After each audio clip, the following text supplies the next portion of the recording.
જય શ્રી સ્વામિનારાયણ. જય શ્રી કૃષ્ણ. હું આજે તમને એક સરળ અને પાવરફુલ સવાલ પૂછવાનો છું. જો તમને ખબર પડે તો જવાબ જરૂરથી આપજો. તમારે ક્યાં જવું છે તે જગ્યાએ તમે જઈ શકો છો. વિચારો કોઈ જહાજ દિશા નક્કી કર્યા વગર મહાસાગર પાર કરી શકાય.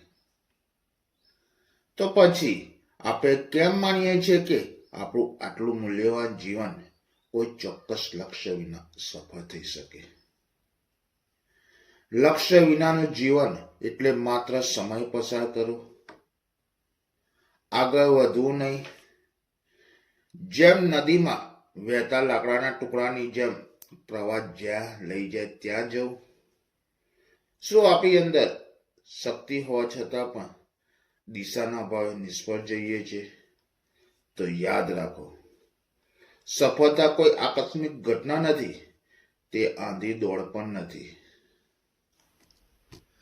જો તમારે સફળતા જોઈતી હોય તો સફળતાની ઇમારતનો પાયો તમારું લક્ષ્ય હોવું જોઈએ. લક્ષ્ય કોઈ સપનું નથી, લક્ષ્ય એ તમારી ઈચ્છા શક્તિનું સરનામું છે. લક્ષ્ય એ છે જે તમને સવારે પથારીમાંથી ઊભા કરીને જગાડે અને રાત્રે ઊંઘવા ન દે.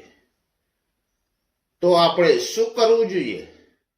રોજ સવારે દોડવા જઈએ ત્યારે આપણે પગલાંની ગણતરી કરીએ છીએ, તો શું આપણા જીવનના લક્ષ્યોની ગણતરી કરીએ છીએ? વિચારો.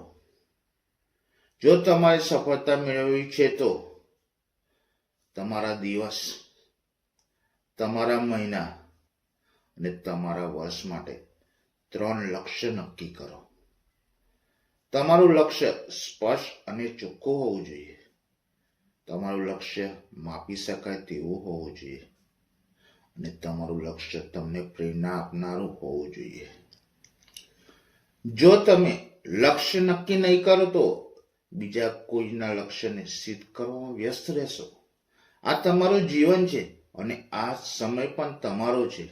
જો તમે જીવનમાં કોઈ જ લક્ષ્ય બનાવ્યું જ નથી તો તમે ક્યારેય જાણી શકશો નહીં કે તમે જીત્યા છો કે હાર્યા છો. લક્ષ્ય વિનાનું જીત અશક્ય છે. આજે જ તમારું લક્ષ્ય નક્કી કરો. તમારા સપનાઓને માત્ર સપના ના રહેવા દો, તેને તમારા જીવનની જીતની ચાવી બનાવો. નક્કી કરો, લખો અને તમારી આખી શક્તિ લગાવી દો. મારા શબ્દોને યાદ રાખજો. લક્ષ્ય વિનાની મહેનત માત્ર શ્રમ છે, પણ લક્ષ્ય સાથેનો શ્રમ એ તમારી જીત છે. તમે તેને જીતવા માટે જ જન્મ્યા છો. શું તમે હવે તમારા જીવનની આગામી 3 મહત્વપૂર્ણ લક્ષ્યો નક્કી કરવા માટે તૈયાર છો? તો જવાબ જરૂરથી કોમેન્ટમાં આપજો. જય શ્રી કૃષ્ણ. જય શ્રી સ્વામિનારાયણ.